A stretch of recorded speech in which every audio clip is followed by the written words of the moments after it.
में माननीय लेखवाल साहब, राष्ट्रीय अध्यक्ष राष्ट्रीय आदिवासी एकता परिषद नई दिल्ली, मैं साहब को आमंत्रित करता हूं कि वो साहब आए और इस कार्यक्रम का उद्घाटन के तौर पर अपनी बात रखें। माननीय लेखपाल साहब, राष्ट्रीय अध्यक्ष राष्ट्रीय आदिवासी एकता परिषद नई दिल्ली। आवाज आ रही है मेरी? हाँ जी सर। हमारे मूल निवासी समाज में जन्मे विभिन्न क्रांतिकारी महापुरुषों, जननायकों, संतों, गुरुओं को नमन करते हुए आज की 10वें मध्य प्रदेश राज्य के राज्य अधिवेशन राष्ट्रीय आदिवासी एकता परिषद एवं राष्ट्रीय आदिवासी कर्मचारी संघ की अध्यक्षता कर रहे हैं मान्यवर प्रोफेसर डॉक्टर विलास खरात साहब, डायरेक्टर बाबा साहब अंबेडकर रिसर्च सेंटर नई दिल्ली, मध्य प्रदेश राज्य के राष्ट्रीय आदिवासी कर्मचारी संघ मान्यवर गुलाब सिंह मार्को साहब और इस कार्यक्रम के हमारे सभी सम्माननीय विशेष अतिथि एवं वक्तागण और इस कार्यक्रम को लाइव जो देख रहे हैं पूरे भारत के मूल निवासी आदिवासी महानुभावों, साथियों, आज ये 10वें राज्य अधिवेशन के अवसर पर आदिवासियों के जिन ज्वलंत मुद्दों को चर्चा के लिए रखा गया है आज, उसमें पहला विषय है यानी ये कुल मिलाकर के आदिवासियों के विरोध में षड्यंत्र, बहुत बड़े षड्यंत्र हो रहे हैं जिनकी हमारे आदिवासियों को जानकारी नहीं है, बुद्धिजीवियों को जानकारी नहीं है, विभिन्न संगठन चलाने वालों को जानकारी नहीं है। वो तो सिर्फ दुश्मनों के प्रत्यक्ष अप्रत्यक्ष साथ सहयोग से आदिवासियों को भ्रमित करने के लिए भीड़ इकट्ठी कर लेते हैं। बाकी उनका आदिवासियों के मुद्दे उठाना, राष्ट्रीय स्तर के मुद्दे उठाना, राष्ट्रीय स्तर के षड्यंत्रों को पर्दाफाश करना और उनके हक अधिकारों के लिए समाज को जागृत करके संगठित करने का उनका कोई एजेंडा नहीं है। तो साथियों, आज जो चर्चा के लिए विषय रखे गए हैं, पहला विषय है यूनिफॉर्म सिविल कोड यानी समान नागरिक संहिता का कानून लागू होने से क्या आदिवासियों के संवैधानिक मौलिक अधिकार सुरक्षित रहेंगे, एक चिंतन। दूसरा विषय रखा है BHU यानी बनारस सिटी का प्रोफेसर ज्ञानेश्वर चौबे द्वारा संथाल, मुंडा, गोंड, भील एवं अन्य आदिवासी जनजातियों को विदेशी कहना और ब्राह्मणों को भारत का मूल निवासी कहना एक भयानक षड्यंत्र है, DNA के आधार पर पर्दाफाश। और तीसरा विषय दिया है आदिवासियों का राष्ट्रव्यापी संगठन अथवा वर्तमान विद्यमान विभिन्न संगठनों का संवैधानिक उद्देश्य पूर्ति के लिए राष्ट्रव्यापी एकीकरण होने से ही आदिवासियों की मौलिक समस्याओं का समाधान संभव है, एक सकारात्मक चिंतन। साथियों,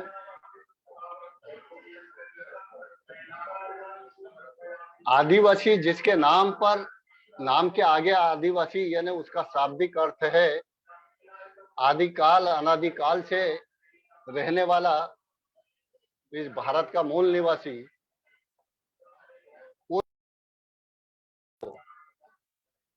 मतलब जो आदिवासी समाज हजारों सालों से अपनी स्वतंत्र सभ्यता, संस्कृति, सामाजिक पहचान, कला को संजोए हुए हैं, वो जंगलों में, पहाड़ों में, कंदराओं में चला गया, लेकिन आज भी उसकी मूल पहचान, उसकी मूल सभ्यता वो बरकरार बनाए हुए है। उस आदिवासी की वो मूल पहचान खत्म करने के लिए तमाम प्रकार के षड्यंत्र हो रहे हैं। सब्जेक्ट भी उसी षड्यंत्रों का पर्दाफाश करने के लिए रखे गए हैं। जो आदिवासी सिंधु घाटी सभ्यता यानी दुनिया की सबसे उत्कृष्ट, डेवलप और नगरी सभ्यता थी, और आदिवासी ही भारत में गण व्यवस्था, जो गण व्यवस्था के निर्माता है, ऐसे आदिवासियों खत्म करने के लिए लंबे समय से ब्राह्मण और तत्समूची जाति के लोग यानी ब्राह्मण अन्य जातियों का इस्तेमाल करके, योजना बना करके उस आदिवासी पहचान को खत्म करने का लिए काम कर रहे हैं। और उनका मुख्य एजेंडा, ब्राह्मणों का मुख्य एजेंडा है हिंदू बनाना। और ये हिंदू बनाने का काम, कुछ इतिहास के कुछ डाटा देना चाहूंगा मैं आप लोगों को कि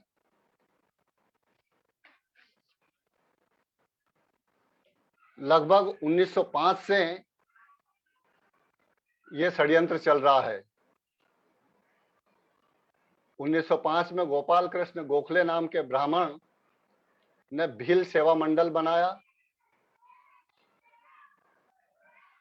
भील सेवा मंडल यानी संगठनों को हमको ध्यान रखने की जरूरत है कि जो संगठनों के नाम रखे गए हैं उससे आप अनुमान लगाएंगे कि वास्तव में जिस तरह का संगठन का नाम रखा गया है।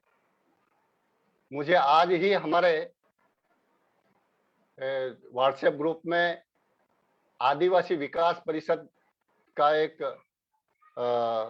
शेयर किया गया था।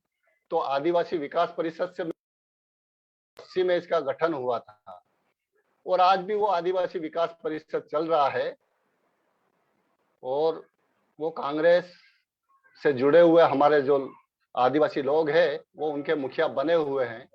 तो मैंने उनसे यही कहा कि आदिवासी विकास परिषद अगर आदिवासियों का विकास करती तो आदिवासियों के हजारों संगठन आज नहीं बनते। नई राष्ट्रीय आदिवासी एकता परिषद बनाने की जरूरत होती। इसी तरीके से ब्राह्मणों ने जो संगठन बनाए हैं, भील सेवा मंडल, फिर गोंड सेवा संघ बना, गोंड सेवक संघ बनाया था 1944 में। फिर उसको वनवासी सेवा मंडल उसका नाम दिया। सब सेवा मंडल, कहीं सेवक मंडल। और 1941 में आरएसएस ने एक कमेटी बनाई, Hindu method of tribal absorption यानी जनजाति अवशोषण की हिंदू पद्धति, यानी जनजातियों को यानी आदिवासियों को हिंदू में कैसे एब्जॉर्ब करें, उसके लिए संगठन बनाया Hindu method of tribal absorption. और उसके संस्थापक रहे निर्मल कुमार बोस, अभिजीत गुहा। 1952 में आरएसएस ने वनवासी कल्याण परिषद बनाया वनवासी कल्याण आश्रम बनाया और उसके संस्थापक बाला साहेब देशपांडे ये ब्राह्मण या तत्सम ऊंची जाति के लोग हैं बनाने वाले, और आदिवासियों के संगठन है। और किसके लिए बनाए? आदिवासियों के लिए। अब इन संगठनों ने आदिवासियों का कल्याण या विकास या इनके हक अधिकारों के लिए कोई काम किया है अभी तक? और वर्तमान में भी आदिवासियों के संगठन बने हैं। नया संगठन बनाया हिंदू युवा जनजाति संगठन, यह भी आरएसएस के द्वारा निर्माण किया गया। और जब से डीएनए रिसर्च की रिपोर्ट आई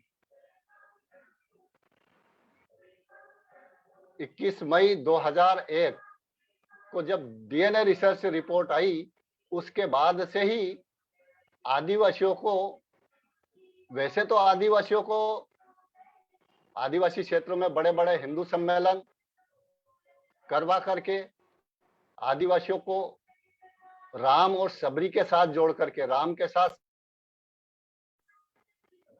जो भी इनके पात्र इन्होंने निर्धारित किए हैं, उस सबरी के माध्यम से आदिवासी बेल्ट में बड़े पैमाने पर सबरी जयंतियां मनाई गई। और सबरी जयंती, अब राम का इतिहास बताते हैं कि 5000 साल पहले या 10,000 साल पहले राम पैदा हुए थे, जब सन संवत चालू ही नहीं हुए थे, ईस्वी सन चालू नहीं हुए थे। और सबरी जयंती 24 फरवरी तारीख निर्धारित की, मतलब एक कोई तिथि नहीं है उसके लिए। प्रति वर्ष 24 फरवरी को सबरी जयंती मनाई जाती है। मतलब जिस समय सबरी पैदा हुई थी उस समय सन संवत चालू नहीं हुए थे और उनकी तारीख। तो ये भी षड्यंत्र, और कुल मिला करके विभिन्न तरीके से आदिवासी क्षेत्रों में घुसपैठ करके, आदिवासियों में घुसपैठ करके, जो आज आरएसएस और आरएसएस के तमाम संगठन और आरएसएस का राजनीतिक संगठन बीजेपी आदिवासी क्षेत्रों से अगर आ रहा है, तो उन आदिवासियों को लंबे समय से हमारे समाज में ही कुछ दलाल और भड़वे निर्माण किए गए, उनको लालच दिया गया, उनको नेता बनाने का, सरपंच से लगा करके सांसद तक के, वो उनकी व्यवस्था को मजबूत करने के लिए काम कर रहे हैं। और अभी वर्तमान में टारगेट बना करके, जैसे फरवरी 2020 में मोहन भागवत ने कहा था कि 2021 की जनगणना में हम आदिवासियों को हिंदू लिखने के लिए, जनगणना में अपना धर्म हिंदू लिखने के लिए मुहिम चला करके काम करेंगे। तो साथियों, ये मुहिम तो बड़े लंबे समय से चल रही है, लेकिन 2020 फरवरी 2020 के बाद अलग अलग राज्यों में उन्होंने अपने राष्ट्रीय स्तर की मीटिंगें आयोजित करके और उन आदिवासियों को हिंदू बनाने के लिए वो जो षड्यंत्र कर रहे हैं, उस आदिवासी क्षेत्रों में आदिवासी के जो देवी देवता है, जो प्रसिद्ध देवी देवता है, जहाँ की आस्था आदिवासियों की जुड़ी हुई है। वैसे तो आदिवासियों की तो प्रकृति पूजक है, लेकिन वो जो उनके पुरखे हैं, जिनको बड़ा देव कहते हैं, या जो भी उनके ऐसे महापुरुष जिनको उन्होंने अपने हिसाब से निर्माण कर रखा है, चीरे लगा रखे हैं, तो जो पुरखे हैं वो या बड़ा देव है, उनके और भी आस्था के अलग अलग देवी देवताओं के उनके मंदिर है। वो स्वतंत्र रूप से आदिवासियों के ही, यहाँ तक कि उनकी पूजा पद्धति जो भी है, या वहाँ पूजा पाठ होती थी, या उनके यहाँ बलि प्रथा थी, वो किया जाता था। वो तमाम प्रकार के आदिवासियों के अपने पुराने अपना सिस्टम डेवलप किया था, उन्होंने उस हिसाब से वो संजोए हुए थे। तो उन आदिवासियों के मंदिरों का जीर्णोद्धार करने के बहाने या उन देव स्थानों, आदिवासियों के पूजा स्थलों का जीर्णोद्धार या उनका पुनर्निर्माण करने के लिए के बहाने आदिवासी क्षेत्रों में घुसपैठ की जा रही है, वहां पर ट्रस्ट बनाए जा रहे हैं और ब्राह्मणों का कब्जा करवाया जा रहा है। मंदिर आदिवासियों को, देवी देवता आदिवासियों के, और उस मंदिर भी बनाए जा रहे हैं, ट्रस्ट भी बनाए जा रहे हैं, ब्राह्मणों का कब्जा भी करवाया जा रहा है। साथ में ब्राह्मणों के देवी देवता भी साथ में, उनके साथ में बिठाए जा रहे हैं। अभी आप लोगों ने देखा होगा, लेटेस्ट उदाहरण एक मध्य प्रदेश का है, भोपाल का, भोपाल के पास भोजपुर का, वो ब्राह्मणीकरण करने के लिए उन्होंने षड्यंत्र किया। राजस्थान में मीनाओं का पुराना आंबागढ़ किला है, वहां पर उनके देवी देवता, मीनाओं के देवी देवता थे, वहां पर घुसपैठ करके उनके देवी देवताओं की मूर्तियां तोड़ दी और वहां पर ब्राह्मणों के देवी देवताओं की स्थापना कर दी, भगवा झंडा फहरा दिया। ये आप विचार कर सकते हैं कि जब आदिवासी समाज में हमारे महापुरुषों के आंदोलन की बदौलत पढ़े लिखे, इतिहास के जानकार, अपने सभ्यता संस्कृति के जानकार, हमको पहचान आदिवासियों की अलग से क्यों मिली है, हमको अलग से क्यों अधिकार मिले हैं, क्योंकि हमारी स्वतंत्र सभ्यता संस्कृति और पहचान कस्टमरी लॉ थे, इसलिए हमको अलग से संवैधानिक अधिकार और अलग से विशेषाधिकार आर्टिकल 244 के तहत मिले हुए हैं। ये सब जानते हैं लोग और बड़े पैमाने पर जागृति आ रही है और बामसेप के माध्यम से जो केडर दे करके लोगों को ऐतिहासिक जानकारी बताई जा रही है, उनका तमाम इतिहास बताया जा रहा है, महापुरुषों के आंदोलन का इतिहास बताया जा रहा है। ये तमाम जागृति होने के बाद भी आज भी वर्तमान में 21वीं सदी में उनके देवी देवताओं का ब्राह्मणीकरण किया जा रहा है, मतलब उनको हत्याया जा रहा है। उसका कुल मिलाकर के आदिवासी क्षेत्रों में यह घुसपैठ करके आदिवासियों की सभ्यता संस्कृति कला समाप्त करके उनका ब्राह्मणीकरण करना और उनको जबरदस्ती हिंदू बनाने का यह बहुत बड़ा षड्यंत्र किया जा रहा है। तो साथियों, और ये वर्तमान में आज बड़े पैमाने पर आदिवासी क्षेत्रों में विभिन्न बाबा और साधुओं की कथा प्रवचन के कार्यक्रम रखे जा रहे हैं। उन आदिवासियों को खीर पूड़ी खिलाने के बहाने इकट्ठे किए जाते हैं। पहले उनके दिमाग में ब्राह्मण और तत्सम उनके देवी देवताओं की कथा भागवत सुनाए जाते हैं, यानी उनका दिमाग का पहले ब्राह्मणीकरण किया जाता है, उसके बाद खीर पूड़ी खिलाते हैं। अभी मध्य प्रदेश शासन का, मध्य प्रदेश में बीजेपी का शासन लंबे समय से रहा। पहले शिवराज सिंह चौहान 3 बार रह चुके हैं, चौथी बार मतलब 2003-4 से ही बीजेपी का शासन है। लेकिन वर्तमान में मध्य प्रदेश शासन का संस्कृति विभाग, जो गवर्नमेंट का विभाग है, यानी संस्कृति मंत्रालय, जिसके मंत्री है, मंत्रालय है, सचिवालय है, ये सब कुछ है, सेक्रेटरी है, प्रमुख सचिव है, वहां से प्लान बना करके आदिवासी क्षेत्रों में, आदिवासियों क्षेत्रों में मंदिरों का जीर्णोद्धार के बहाने आदिवासियों के जो बेरोजगार युवा है, गरीब और भोले भाले ऐसे माँ बाप को उनको शिक्षा के बहाने अपने पास बुलाते हैं और उनको रामायण गीता भागवत की कथा कहानियां सिखा करके और आदिवासी क्षेत्रों में उनको प्रचारक के रूप में, पूर्णकालिक प्रचारक के रूप में भेजे जा रहे हैं। अभी संस्कृति विभाग पूरा खर्चा कर रहा है। संस्कृति विभाग ने प्लान बनाया है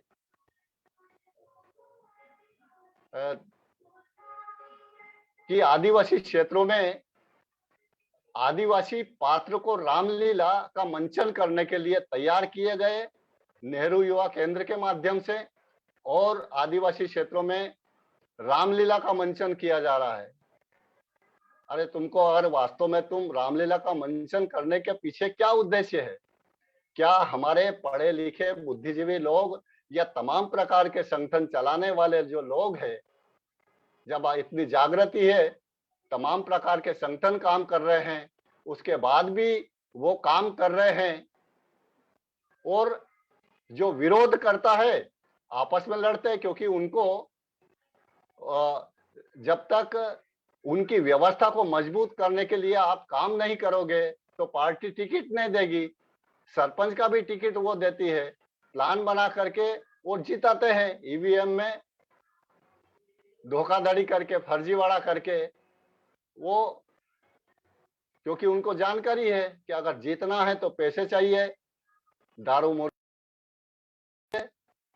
तो ये तमाम प्रकार के जो षड्यंत्र किए जा रहे हैं, इसके पीछे एकमात्र उद्देश्य है उन लोगों का कि आदिवासियों की सभ्यता, संस्कृति, परंपरा की मूल पहचान खत्म करके और उनका आदिवासियों का ब्राह्मणीकरण कर ले, ताकि आदिवासी का अगर ब्राह्मणीकरण हो जाएगा तो वो आदिवासी जो जिसकी बदौलत उसको संवैधानिक अधिकार मिली है, जिसके बदौलत उसको संवैधानिक पहचान मिली है, जिसकी बदौलत विशेषाधिकार मिले हैं, वो सब खत्म हो जाएंगे। तो ये जो तमाम प्रकार के षड्यंत्र किए जा रहे हैं, जैसे एनआरसी, सीए, एनपीआर, इसके माध्यम से भी आदिवासी, क्योंकि वो अपनी पहचान, अपना भारत का नागरिक है, उसका कोई प्रूफ दे नहीं पाएगा तो उसको विदेशी घोषित कर दिया जाएगा। बीएचयू का प्रोफेसर ज्ञानेश्वर चौबे 2006 में कह रहा है कि हम ब्राह्मण विदेशी है, और जैसे ही राखीगढ़ी डीएनए का रिसर्च आया और 21 मई 2000 का डीएनए रिसर्च, ये दोनों के माध्यम से सिद्ध हो गया कि ब्राह्मण विदेशी है। और अब वो आदिवासियों को टारगेट करके कि आदिवासी 5000 साल पहले दक्षिण एशिया से आए थे। तो ये कुल मिलाकर के एक तरफ मार्केंड कारजू कह रहा है 2011 में कि आदिवासी ही इस देश का मूल निवासी है। तो आप समझ सकते हैं कि इन भोले भाले आदिवासियों को जिस तरीके से सेग्रीगेट करने का, आइसोलेट करने का जो षड्यंत्र किया जा रहा है, ये बहुत ही भयानक है।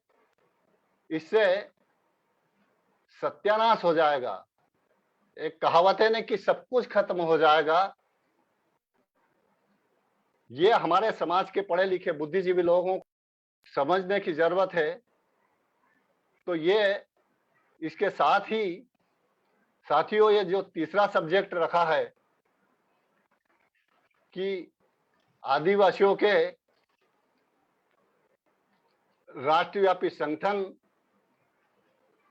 अथवा वर्तमान विद्यमान विभिन्न संगठनों का संवैधानिक उद्देश्य पूर्ति के लिए राष्ट्रव्यापी एकीकरण होने से ही आदिवासियों की मौलिक समस्याओं का समाधान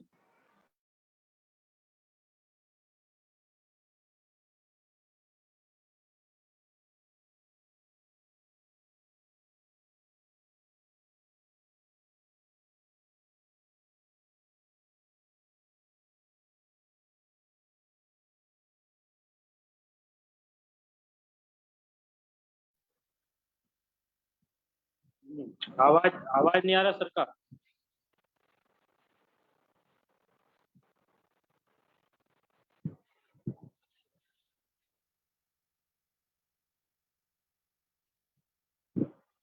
हेलो सर, सर आपकी आवाज सुनाई नहीं दे रही है।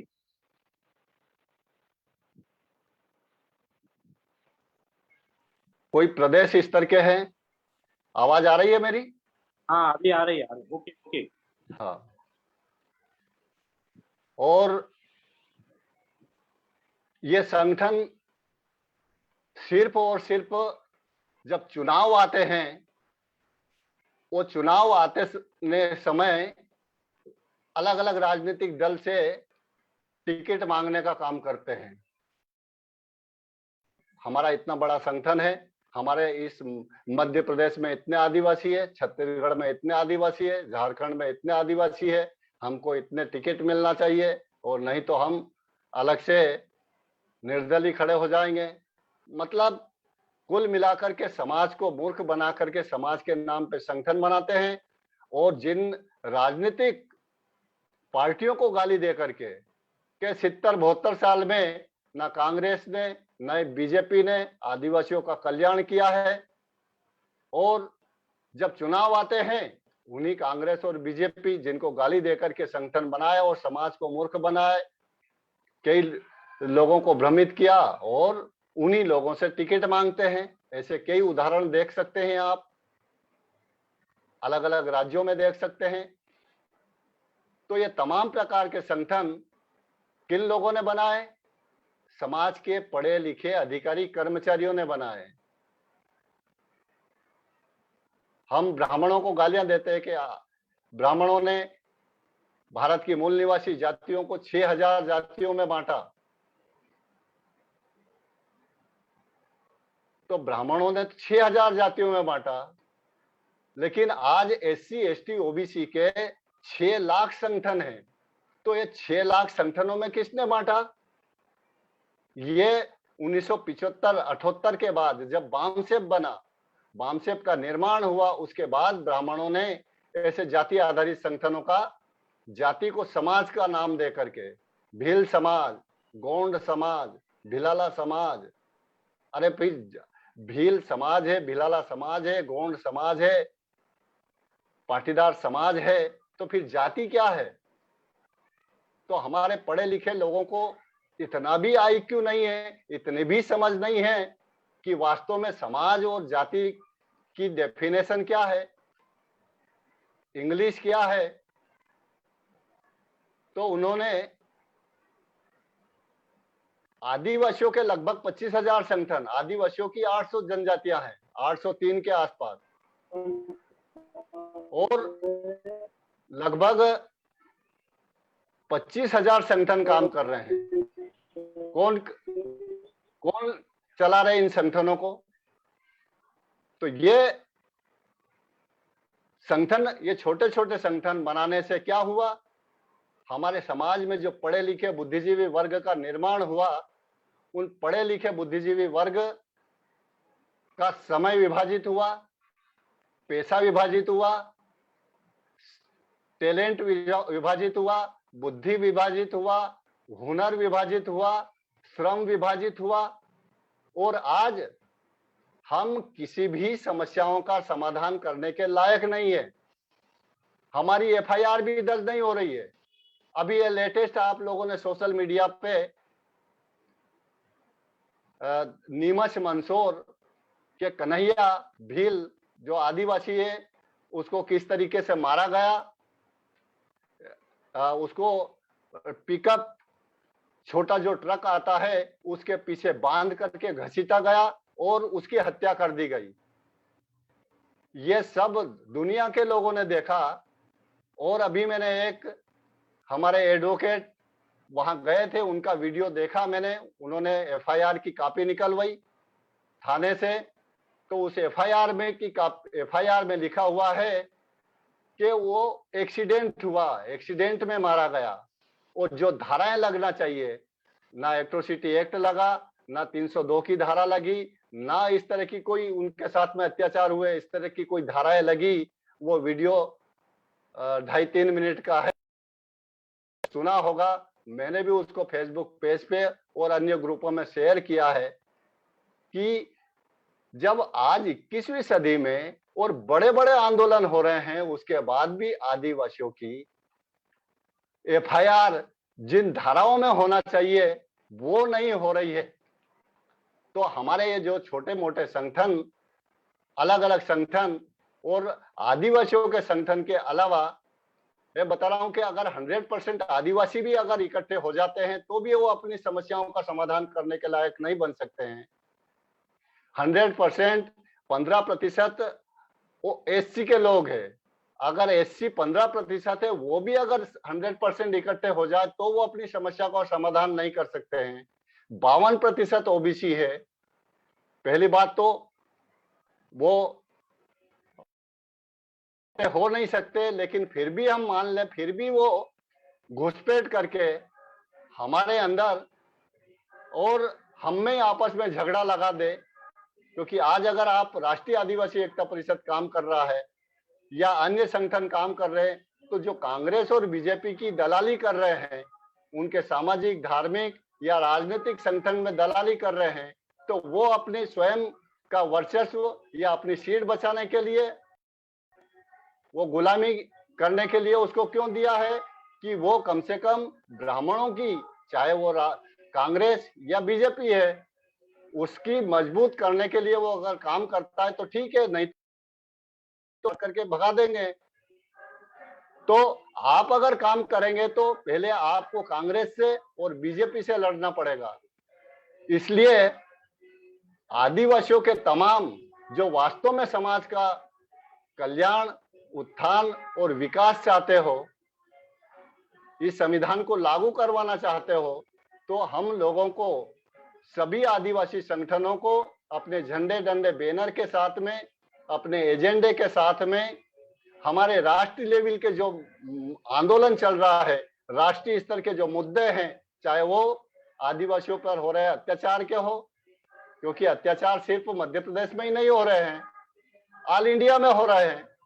अत्याचार के मुद्दे हो, जल जंगल जमीन के मुद्दे हो, या आदिवासियों को नक्सलवाद के नाम पे मारे जा रहे वो मुद्दे हो, या 5वीं 6ठी अनुसूची लागू करने वाला मुद्दा हो, या आरक्षण का मुद्दा हो, या निजीकरण का मुद्दा हो, किसानों का मुद्दा हो, विकास के नाम पर आदिवासियों को बड़े पैमाने पर बेदखल करके आज वो पलायन करने के लिए, रोजी रोटी के लिए दर दर की ठोकरें खा रहा है, वो मुद्दे हो। ये तमाम प्रकार के मुद्दों के लिए आप, ये राष्ट्रीय स्तर के मुद्दे हैं, इन मुद्दों के लिए आप राष्ट्रीय आदिवासी एकता परिषद के साथ, राष्ट्रीय आदिवासी एकता परिषद आह्वान करती है, अनुरोध करती है, अपील करती है कि आप लोग, हम बैठे चिंतन करें और आपस में मिलजुल करके, अगर वास्तव में आदिवासियों का, और आप अपने जो संगठन चलाने वाले हैं, क्या संगठन चलाने वाले अगर आदिवासियों के हक अधिकार छीन जाएंगे तो संगठन चलाने वालों के बच्चों का भविष्य सुरक्षित है क्या? किसी का भी भविष्य सुरक्षित नहीं है। इसलिए हम लोगों को मिलजुल करके इकट्ठा होने की जरूरत है। और जो हमारा वामसेप का आंदोलन चल रहा है,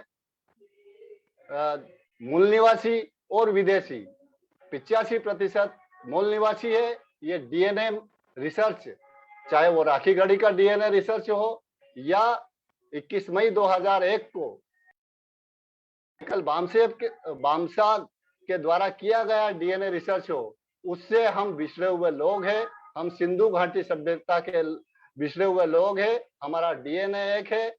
हम डीएनए के आधार पर भारत के मूल निवासी है। डीएनए के आधार पर एससी, एसटी, ओबीसी वो तमाम प्रकार की माइनॉरिटी, आज भारत में जितनी भी माइनॉरिटी है, वो माइनॉरिटी का निर्माण अपने आप नहीं हुआ है।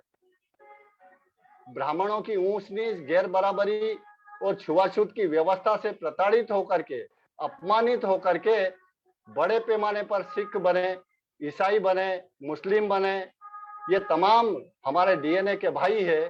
तो हम लोगों को, जो ब्राह्मणों ने हम लोगों को हमारे दिमाग में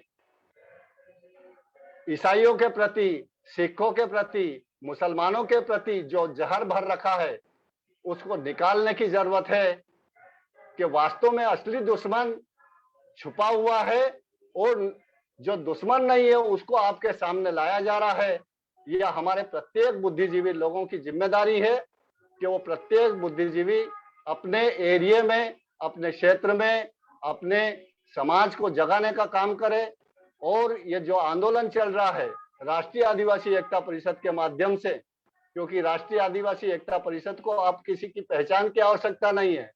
राष्ट्रीय आदिवासी एकता परिषद ने राष्ट्रीय स्तर पर 3 चरणों में चरणबद्ध आंदोलन सफल किया है और उसका बड़े पैमाने पर समाज में